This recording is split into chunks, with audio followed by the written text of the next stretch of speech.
কাল রাতে বানিয়েছিলাম আলু পটলের এই তরকারিটা, যেটা খেতে দুর্দান্ত হয়েছিল। চলো তোমাদের সঙ্গে রেসিপিটি শেয়ার করি। প্রথমে সর্ষের তেলে আলু এবং পটলগুলোকে ভালো করে ভেজে নিয়েছি। তারপর ওই তেলের মধ্যে দিয়েছি গোটা জিরে আর দারচিনি। তারপর একটা মশলা দিয়েছি যার মধ্যে ছিল কাঁচা লঙ্কা, আদা, টমেটো আর জিরে।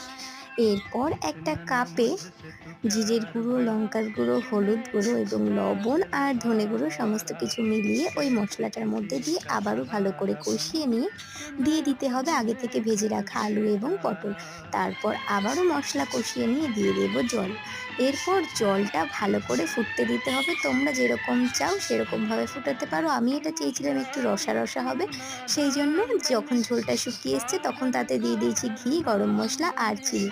এটা খেতে তো দুর্দান্ত হয়েছিল। আমি খেয়েছিলাম রুটির সঙ্গে, এটা পরোটার সঙ্গেও খেতে দারুণ লাগবে। তোমরা একবার বানিয়ে দেখতে পারো।